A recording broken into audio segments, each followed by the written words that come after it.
That's why, like a social engineer, if they're trying to get into a building, they might wear a reflective yellow vest because what does the person on the other side of the table think? When they see someone walk in carrying a ladder, wearing a yellow vest, oh, that person is probably a maintenance person. They're probably supposed to be here. Let me make their life easier. Their hands are full of this ladder and all these tools. And that's why that's so effective because that social engineer has put themselves in the shoes of the person they're trying to deceive and try to think about in this person's moment, the way they think, the way they do their job, how are they going to see me? And that is a really, really important thing to do. So, what you're talking about, this idea of like pursuing different elements, different angles of really the same profession, all that's going to do is make you better. And I think there's a lot of people who feel like once they switch from one thing to another, now I'm like at the basement again. Now I have no experience. Now I'm a novice again, as if that's a bad thing. Being a novice is phenomenal. First of all, that's where curiosity is just so abundant. But yeah, you get this now variety of perspectives, which is just going to make you better at everything else that you do. Yeah.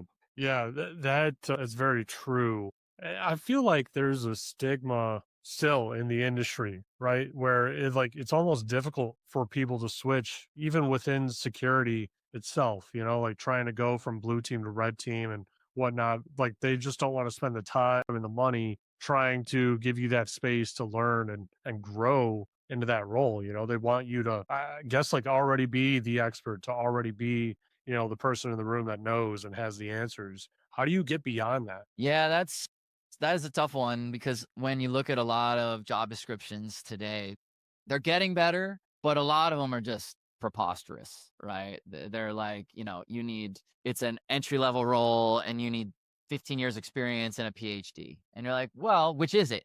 Is it an entry level role or is it a more, what are we talking about here?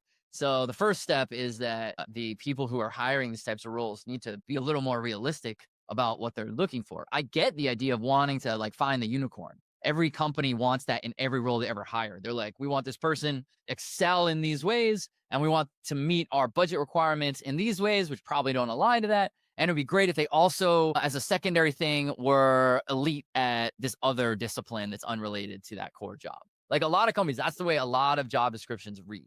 And so I'm not blaming that on any hiring managers for security in particular, because that's just like a normal thing. But the first step is we need to be more realistic about what we're expecting to get out of people. So that's on the hiring side. On the side of the person who is now themselves trying to get the job, what I'd recommend, let's say someone listening to this finds himself in that situation and they are applying to an entry level role, but the entry requirements of the role are not entry level. They're an entry level person. Or maybe it's a role, we see this all the time, where it's like this person needs to have like 20 years of tech leadership. And then they also need to, and then they describe like the person who does the hands on engineering. And it's usually one path or the other by that point. It's not both. So, what I recommend for people when you find yourself in that situation is you really can stand out in that interview by helping the person you're interviewing with understand what they're looking for better.